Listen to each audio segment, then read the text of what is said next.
So I wanted to do a little flip through of some of the books we got for Black History Month. We haven't read all of these books yet. I got them all from the library, but I wanted to at least show you them. So if you want them at your library, you can go get them. All right, let's get started. Okay, so I'll start with the picture books. This is Henry's Freedom Box, a true story from the Underground Railroad. Henry Brown wasn't sure how old he was. Henry was a slave, and slaves weren't allowed to know their birthdays.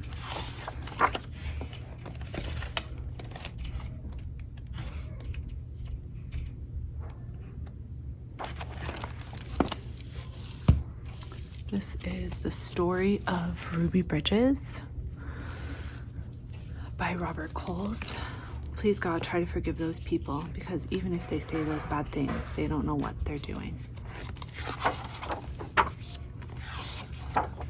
I'm just now remembering that I got a Ruby Bridges book for my 12-year-old as well, and I don't think it's in this pile, but maybe I can try to find it. This is called Moses, when Harriet Tubman led her people to freedom. I set the North Star in the heavens, and I mean for you to be free.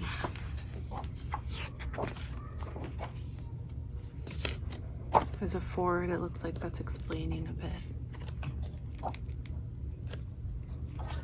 It says slavery is a practice in which one person, known as a master, is allowed through customs or even laws to own another human being. From 1619 to 1865, Africans and their descendants were enslaved in colonial America and the United States. This was the first time in history that enslavement was based solely on skin color. As property, slaves in the United States had no rights. And it goes on. So that's really helpful, I think, when you're starting to read that book.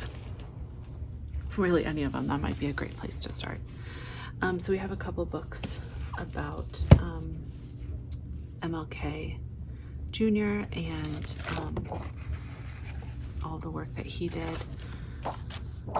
as well as a couple of books I'm looking forward to showing you next as well. All of these are just really beautifully illustrated. The kids can be able to look at these illustrations as you read aloud these books.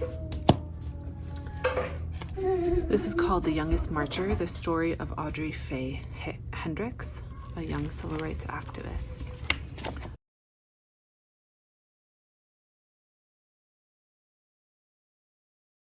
Again, the illustrations are great.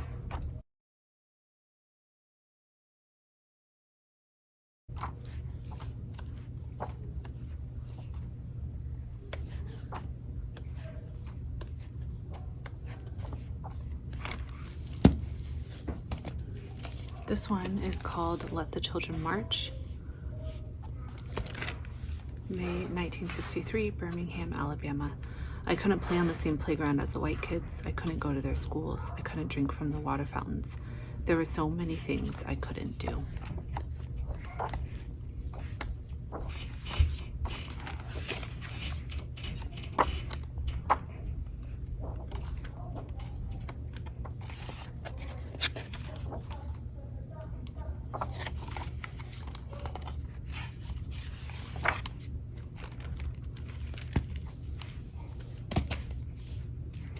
Okay, this one we haven't read yet, Hidden Figures, the true story of 4 Black women in the space race. But I'm excited to read it with the girls. That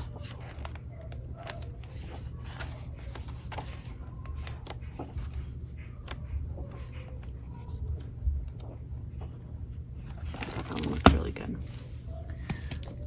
Speaking of that, I got this for my older girls, like middle grade book. Hidden Figures Young Readers Edition. So this one looks really good. I don't think my 12-year-old started it yet, but she's really excited too. So we'll get into the rest of our middle grade books now. We got a What is the Civil Rights Movement? We did Who is Mlk Junior last year, so I didn't want to get the same Who is. So this is What is the Civil Rights Movement? love the What Is, Who Is series. This one, my girls were excited about Little Leaders, Bold Women in Black History. So it's just about a bunch of different Black women to learn about.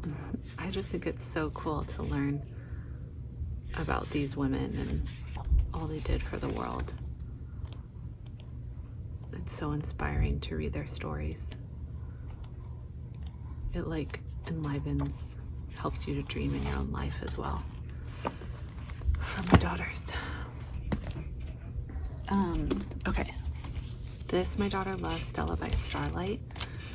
Stella lives in the segregated South in Bumblebee, North Carolina, to be exact. Some stores she can go into, some stores she can't. Some folks are right pleasant, others are a lot less. To Stella, it sort of evens out, and heck, the Klan hasn't bothered them for years.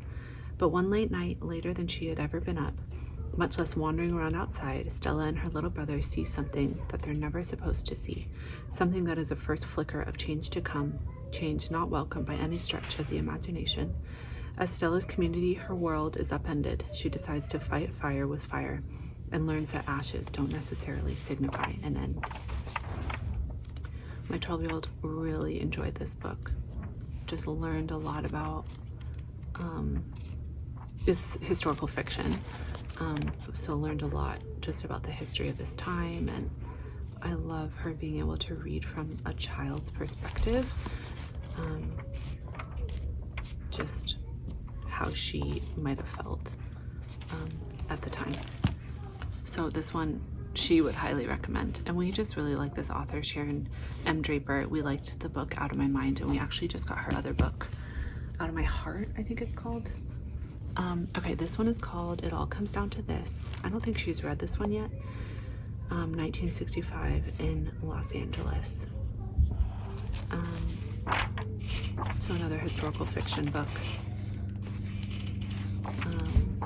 So I don't know if she likes this one yet, but I look up all of our books on Common Sense Media too to make sure that I'm okay with what they'll be reading about. I don't like a lot of, I don't like any reference to like sexual stuff, so that's something I really try to pay attention to, as well as violence, obviously. So this one looked good on Common Sense Media, but I highly recommend checking out all the books on there. Okay, this is the last one. Finding Langston. Hiding out after school, Langston discovers another Langston, a poet whose words are powerful. In one of his poems lies a secret that will bring Langston closer to his mother's spirit. So this is historical fiction as well. And I think she just started this one, so I'm not sure how much she's loving it. But again, please check out all these on Common Sense Media and grab them at your library. And I hope this was helpful.